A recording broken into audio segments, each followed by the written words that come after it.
সকলোকে সুপ্ৰভাত জনাই নতুন এটা ভিডিঅ'লৈ আপোনালোক সকলোকে স্বাগতম জনাইছো। আশা কৰিছো নিশ্চয় আপোনালোক সকলো ভালে আছে, ভালে থাকতে বিচাৰো।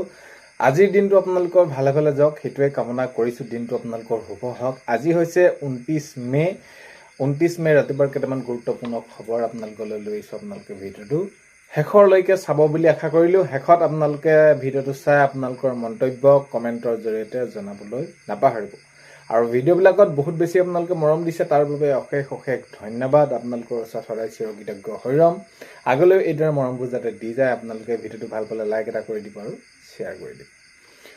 প্ৰথমটো যদি আমি খবৰ চাওঁ, দেৱব্ৰত শইকীয়া ডাঙৰীয়াই মন্তব্য কৰিছে। দেৱব্ৰত শইকীয়া ডাঙৰীয়াই মন্তব্য কৰি কৈছে যে ৱাজেদ আলী চৌধুৰী দলপতি হোৱাত কংগ্ৰেছৰ কোনো ক্ষতি হোৱা নাই। এতিয়া বিভিন্নজনে বিভিন্নভাৱে তেনেদৰে তেওঁলোকৰ মতামত দাঙি ধৰিব, কিন্তু আমাৰ কোনো দলৰ ফালৰ পৰা ক'ব লগা নাই। কেন্দ্ৰীয় নেতৃত্বই সেইখিনি তেওঁলোকক বাছনি কৰি দিছে। আৰু ৱাজেদ আলী চৌধুৰী ডাঙৰীয়াই যিহেতু কংগ্ৰেছৰ বাবে বহুত কাম কৰিছে আৰু ইয়াক লৈ আৰু কোনো ক্ষতি হোৱাৰ কথাই আহি নপৰে। আৰু এতিয়া বৰ্তমান সময়ত যদি চাওঁ তেনেহ'লে আৰু কংগ্ৰেছৰ আৰু শেষ হ'বলৈনো কি আছে, সকলোতো শেষেই হ'ল। এতিয়া কিন্তু সেই শেষৰ পৰা আৰম্ভণি কিদৰে কৰিব পাৰি আমি তাক লৈহে চিন্তা চৰ্চা কৰাৰ প্ৰয়োজন আছে বুলি মন্তব্য কৰিছে দেৱব্ৰত শইকীয়া ডাঙৰীয়াই। যিহেতু এতিয়া ৱাজেদ আলী ডাঙৰীয়াক যিহেতু দলপতি দিয়াক লৈ, চৌধুৰী ডাঙৰীয়াক দিয়াক লৈ এই যি বহুত ভাগে মন্তব্য কৰা দেখা গৈছিলে। আৰু ইয়াৰ প্ৰত্যুত্তৰ এতিয়া দেৱব্ৰত শইকীয়া ডাঙৰীয়াই এইদৰে মন্তব্য কৰিছে যে ৱাজেদ আলী চৌধুৰী দলপতি হোৱাত কংগ্ৰেছৰ কোনো ক্ষতি হোৱা নাই, আৰু ক্ষতি হ'বলৈ বা শেষ হ'বলৈ আছেগৈ নেকি। কাৰণ কেলৈ এতিয়া যিহেতু যি পৰ্যায় হৈছে সেইখিনি আমি তাৰ পৰা কেনেদৰে আগবাঢ়ি আহিব পাৰোঁ সেইটোহে আমাৰ মূল লক্ষ্য হ'ব, দেৱব্ৰত শইকীয়া ডাঙৰীয়াই মন্তব্য কৰিছে। আৰু এইটো লগতে কৈছে যে মই 1972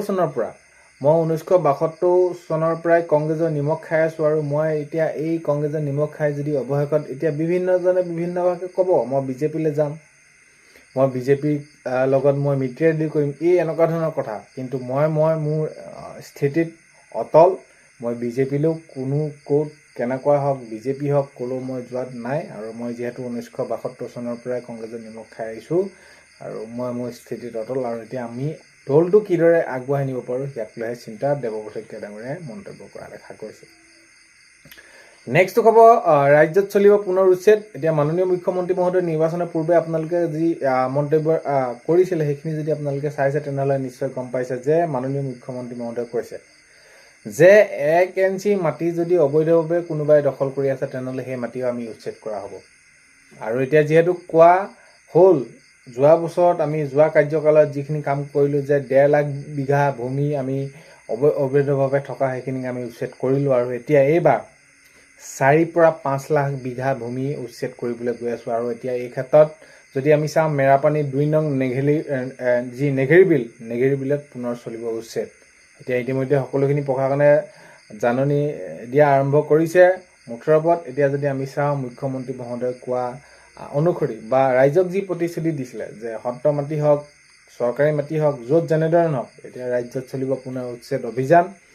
আৰু মেৰাপানী 2 নং নেঘেৰী বিলত পুনৰ চলিব উচ্ছেদ অভিযান। এতিয়া ক্ৰমান্বয়ে সমগ্ৰ অসমতে য'ত চৰকাৰী মাটিত অবৈধভাৱে কোনোবা যদি দখল কৰি আছে তেনেহ'লে কি হ'ব, উচ্ছেদ চলিবই, কাকো ৰেহাই দিয়া নহ'ব। আৰু বিশেষকৈ মাননীয় মুখ্যমন্ত্ৰী মহোদয়ে এইটো জনাইছিলে যে মিয়া ৰাজহাৰ এইবাৰ ভাঙি দিয়া হ'ব। বাংলাদেশী মিয়া অবৈধভাৱে যি দখল কৰি আছে ৰাজহাৰ ভাঙি পেলোৱা কথা এইখিনি মুখ্যমন্ত্ৰী মহোদয়ে কৈছিলে। নেক্সট খবৰ যদি আমি চাওঁ, অসম বিধানসভা সচিব দুলাল পেগুক অপসাৰণ আৰু আকস্মিকভাৱে অপসাৰণ কৰাত দুখ প্ৰকাশ কৰিছে দুলাল পেগু ডাঙৰীয়াই।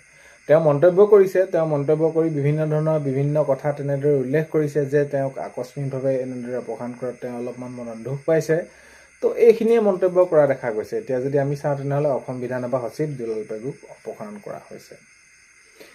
নেক্সট খবৰ যদি আমি চাওঁ, জুবিন গাৰ্গৰ জীৱন ভিত্তিক গ্ৰন্থ Zubeen Garg voice of the people উন্মোচন। তো উপস্থিত থাকে গৰিমা শইকীয়া গাৰ্গ, আৰু তেওঁ মন্তব্য কৰিছে যে জুবিন গাৰ্গৰ জীৱনে যদি কাৰোবাৰ প্ৰেৰণা দিয়ে বা জুবিন গাৰ্গৰ জীৱনে যদি এই নৱপ্ৰজন্ম উঠি অহা তেওঁলোকক যদি সেইখিনি তেওঁলোকে আদৰ্শ হিচাপে লয় তেনেহ'লে ইয়াতকৈ আৰু ভাল খবৰ কি হ'ব পাৰে, এই এনেদৰে কোৱা দেখা গৈছে গৰিমা শইকীয়া গাৰ্গে। তো হয়, জুবিন গাৰ্গৰ জীৱন ভিত্তিক গ্ৰন্থ Zubeen Garg voice of the people উন্মোচন কৰা হ'ব। নেক্সট খবৰ যদি আমি চাওঁ, বিধানসভা নিৰ্বাচনত পৰাজয়ৰ কাৰণসমূহ উলিয়াব লাগিব। এতিয়া দেৱব্ৰত শইকীয়া ডাঙৰীয়াই মন্তব্য কৰিছে, যিহেতু এতিয়া আমি যদি চাওঁ এইবাৰ পৰাজয় কংগ্ৰেছৰ পৰাজয় বহুত বেছি একেবাৰে শোচনীয়। অসমৰ ৰাইজে কংগ্ৰেছক একেবাৰে নিবিচাৰিলে। তেওঁলোকে যিটো চিন্তাধাৰা লৈ আছিলে নিৰ্বাচনৰ প্ৰাকক্ষণত, তেওঁলোকে যিটো চিন্তাধাৰা লৈ আহিছিলে, আমাক এইবাৰ আমি চৰকাৰ বনাম, মুখ্যমন্ত্ৰী কোন হ'ব, তো বা কেনেদৰে কোনসমূহ কাম কৰিম, তো এই ইত্যাদি ইত্যাদি। তো এতিয়া কিন্তু ২৬ নিৰ্বাচনৰ ফলাফলৰ পিছত সম্পূৰ্ণ এখন বিপৰীত ছবি আমি দেখিবলৈ পালোঁ। আৰু ইয়াৰ ক্ষেত্ৰত এতিয়া দেৱব্ৰত শইকীয়া ডাঙৰীয়াই কৈছে যে বিধানসভাত যেন আমি পৰাজয় হ'লোঁ, তাৰ কাৰণসমূহ উলিয়াব লাগিব। কি কাৰণে যে আমি পৰাজয় হ'লোঁ, কি কাৰণে হ'ব লগা হ'ল, ৰাইজৰ মাজলৈ যাব লাগিব, বা কিয় আমাক এনেকুৱা ধৰণৰ অৱস্থালৈ লৈ গ'ল ৰাইজে। তো এই সকলোখিনি কথা দেৱব্ৰত শইকীয়া ডাঙৰীয়াই কৈছে। আগন্তুক সময়ত চিন্তা চৰ্চা কৰিব লাগিব আৰু আমি কি কৰিব লাগিব, পৰাজয়ৰ কাৰণসমূহ উলিয়াই সেইখিনি আমি কাৰণসমূহ সমাধানসমূহ সেইখিনি কৰিব লাগিব, এনেদৰে মন্তব্য কৰিছে দেৱব্ৰত শইকীয়া ডাঙৰীয়াই। নেক্সট খবৰ যদি চাওঁ, হাতীগাঁও আৰক্ষী জালত 4 অপহৰণকাৰী। তো এতিয়া ৰাজ্যৰ চাৰিওফালে ডকাইত, হত্যা, মাৰপিট, তো এনেকুৱা ধৰণৰ বিভিন্ন ধৰণৰ খবৰবিলাক আহি আছে, চুৰ।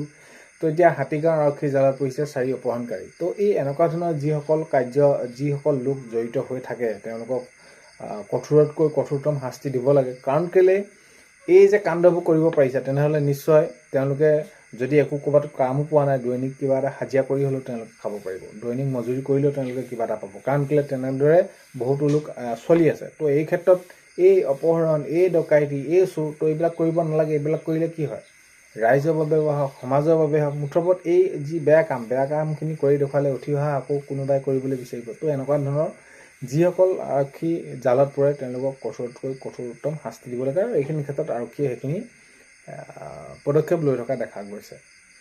নেক্সটটো খবৰ যদি আমি চাওঁ, একাংশ বাইক চালকৰ বিৰুদ্ধে আৰক্ষী অভিযান। তো এতিয়া এনেকুৱা ধৰণৰ পৰিৱেশ কিছুমান আপোনালোকে হয়তো সেইখিনি কেতিয়াবা কি হয়, মুখামুখি হ'ব লগা হয় যে বাইক এখন চলাই যাব, বহুত বেছি চাউণ্ড, বহুত বেছি মাত, যি নেকি আপোনালোকে গা কিনাই দি নিব। তো এনেকুৱা ধৰণৰ কিছুমান। তো ইয়াক লৈ এতিয়া আৰক্ষী প্ৰশাসনে কি কৰিছে, অভিযান চলাইছে। আৰু এই বাইক চলোৱা যিসকলে তেনে টাউনতে হওক বা ৰাস্তাতে হওক, তেওঁলোকক ধৰি হেলমেট আছে নাই সেইখিনি চাইছে, গাড়ী লাইচেঞ্চ আছে নাই, গাড়ী RC ইত্যাদি কাগজ পত্ৰ সকলোখিনি। আৰু যিসকলে এই এনেকুৱা ধৰণৰ অবাইচ মাত গাড়ীবিলাকত, অবাইচ মাত, তো তেনেকুৱা চাইলেঞ্চাৰ লগাই চলাই গৈছে। আৰক্ষীয়ে অভিযান কৰি তেওঁলোকক কি কৰা হৈছে, সেই মাতটো আকৌ তেওঁলোকে শুনোৱা হৈছে কাণখন দি পিনি। তো তেতিয়া উপলব্ধি নিজে কৰিব যে হয় কেনেকুৱা ধৰণৰ অশান্তি এটা সৃষ্টি হয় এই এনেকুৱা ধৰণৰ মাত লগাই পিনি যদি বাইকবিলাক চলোৱা হয়। নেক্সটটো খবৰ হৈছে প্ৰদ্যুৎ বৰদলৈৰ ভাষণ অকালপক্ষ ভাষণ। তো এনেদৰে মন্তব্য কৰিছে প্ৰাক্তন মন্ত্ৰী নীলমণি সেন ডেকা। নীলমণি সেন ডেকা ডাঙৰীয়াই মন্তব্য কৰিছে যে প্ৰদ্যুৎ বৰদলৈয়ে যিবিলাক কথা কৈছে, এতিয়া বিজেপিলৈ গৈ প্ৰদ্যুৎ বৰদলৈ ডাঙৰীয়াই যি মুখ্যমন্ত্ৰী মহোদয় হওক, হিমন্ত বিশ্ব শৰ্মা ডাঙৰীয়াক, নৰেন্দ্ৰ মোদী হওক, যি তেওঁ তেল মৰা সেইখিনি কথা কৈছে ভাষণ, তো তেওঁলোকক সেইখিনি আপোন হ'ব বাবে, তো ইত্যাদি এনেদৰে কটাক্ষ কৰা দেখা গৈছে। আৰু এইটো কৈছে যে প্ৰদ্যুৎ বৰদলৈৰ ভাষণ অকালপক্ষ ভাষণ বুলি মন্তব্য কৰা দেখা গৈছে। নেক্সট খবৰ হৈছে বিতৰ্কিত ব্যৱসায়ী মুকেশ জালানক পুনৰ গ্ৰেপ্তাৰ ৰাজ্যিক GST বিভাগৰ। তো এতিয়া GST যি বিভাগে তেওঁ সেইখিনি আকৌ পুনৰ তেওঁলোকৰ যি প্ৰচেছ সেইখিনি অনুসৰি তেওঁলোকক সেইখিনি কামবিলাক কৰা দেখা গৈছে। আজি 29 মে ৰাতিপুৱা খবৰ এইকেইটা আপোনালোকক জনালোঁ। ভিডিঅ'টো আপোনালোকে শেষলৈকে চোৱাৰ বাবে বহুতেই বেছি ধন্যবাদ। এইখিনিতে আপোনালোকক এটা অনুৰোধ কৰিম, চেনেললৈ যদি আপোনালোক নতুনকৈ আহিছে, চেনেলটো ছাবস্ক্ৰাইব কৰাৰ লগতে কাষতে থকা বেল আইকনটো প্ৰেছ কৰি অল কৰি থ'ব, যাতে নতুন এটা ভিডিঅ' দিয়াৰ লগে লগে আপোনালোকে আগতীয়াকৈ চাবলৈ পায়। আজিলৈ ইমানেই, অন্য এটা ভিডিঅ'তে লগ পোৱা হয়। বাই।